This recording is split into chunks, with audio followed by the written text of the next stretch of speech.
Bayangkan, kamu hidup dalam kegelapan total, tak bisa melihat cahaya, tak tahu wajah ibumu, ayahmu, bahkan wajahmu sendiri. Lalu tiba-tiba, kamu memilih jalan baru, jalan yang bahkan tak bisa kamu lihat, tapi justru kamu yakin paling terang. Pertanyaannya, kenapa? Namanya Andi, lahir dan besar di kota Makassar, Sulawesi Selatan. Dari luar, ia tampak seperti anak kecil biasa, tapi hidupnya berubah drastis di usia 6 tahun.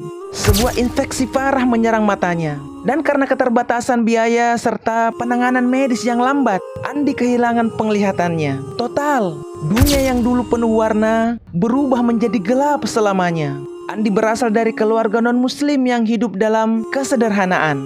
Ayahnya seorang buruh pelabuhan, ibunya penjual kue keliling. Tak ada yang menyangka anak bungsu mereka itu harus hidup tanpa cahaya sejak kecil. Dan sejak saat itu pula, pertanyaan demi pertanyaan mulai muncul dalam batin anak kecil. Kenapa aku tidak bisa melihat seperti anak-anak yang lain? Pertanyaan-pertanyaan itu bukan sekadar keluhan, tapi pencarian.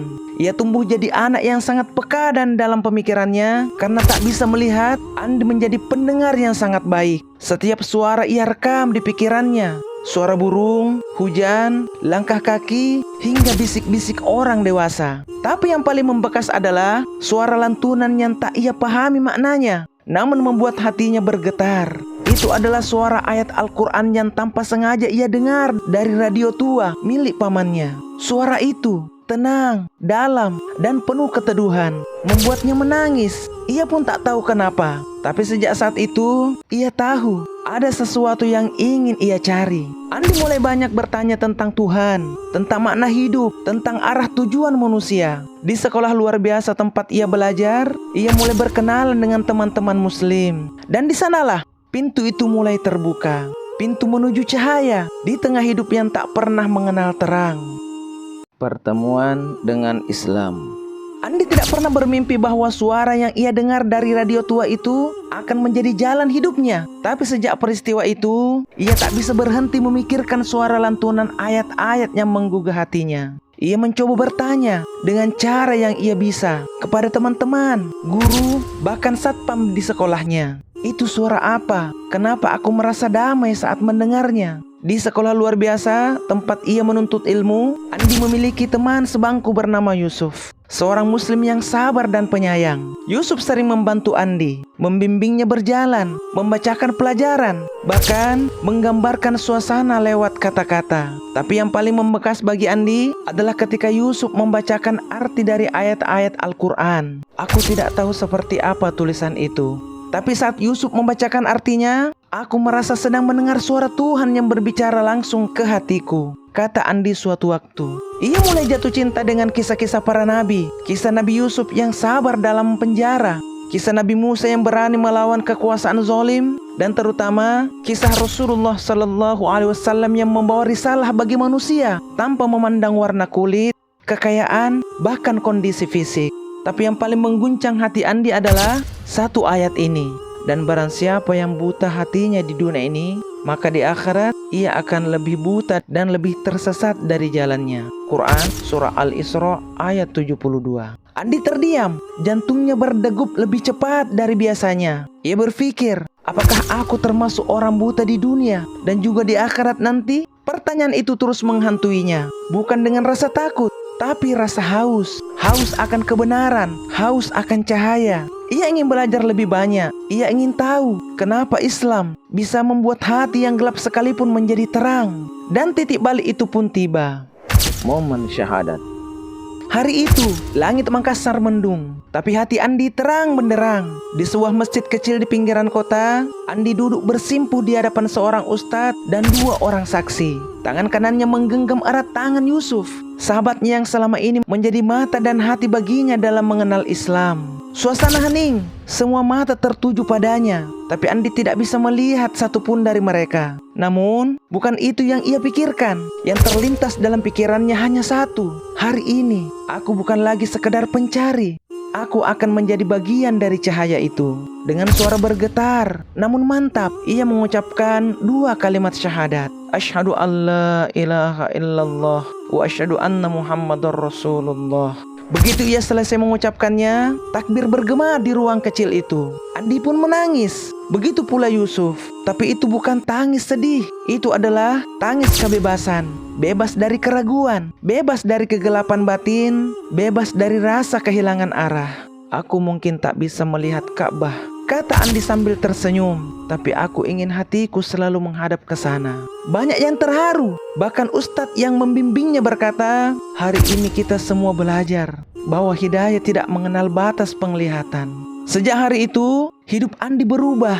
Ia belajar membaca Al-Quran dalam huruf Braille. Ia menghafal surah-surah pendek, belajar wudhu dengan meraba keran dan air. Bahkan menghafal gerakan sholat satu demi satu dari penjelasan Yusuf. Setiap kali ia sholat, ia tak bisa melihat arah kiblat secara fisik. Tapi ia meyakini bahwa hatinya sedang menghadap ke arah yang benar. Dan yang paling luar biasa, Andi tidak pernah merasa buta lagi. Ia justru merasa inilah pertama kalinya ia benar-benar bisa melihat. Tapi tunggu dulu, apakah ini benar? Apakah seorang yang tak bisa melihat dunia bisa memilih jalan hidup sebesar ini hanya dari suara dan rasa? Bukankah agama bukan sekedar emosi sesaat? Bukankah seseorang harus melihat dulu, membandingkan dulu, sebelum memilih jalan hidupnya? Pertanyaan ini tidak hanya datang dari orang luar, tapi bahkan dari orang-orang terdekat Andi sendiri, termasuk keluarganya. Ayahnya kecewa, ibunya menangis, kakaknya menuduh Andi telah terpengaruh. Bagaimana kamu bisa memilih sesuatu yang bahkan tak bisa kamu lihat, Dik? Tanya mereka. Tapi Andi menjawab dengan tenang. Aku memang tidak bisa melihat dengan mata, tapi hatiku melihat lebih jelas dari sebelumnya. Hari-hari setelah syahadat menjadi ujian yang sangat berat. Andi sempat diusir dari rumah. Ia hanya membawa tas kecil dan tongkat putihnya. Malam itu, ia berjalan tertatih ke rumah Yusuf. Hujan turun, jalanan basah. Tapi ia berkata, malam itu aku merasa benar-benar bebas. Aku tidak tahu di mana letak rumah Yusuf, tapi aku yakin Allah sedang menuntunku. Di rumah Yusuf, ia diterima seperti saudara. Ia tidur di lantai dengan alas seadanya. Tapi justru disitulah ia merasa paling tenang.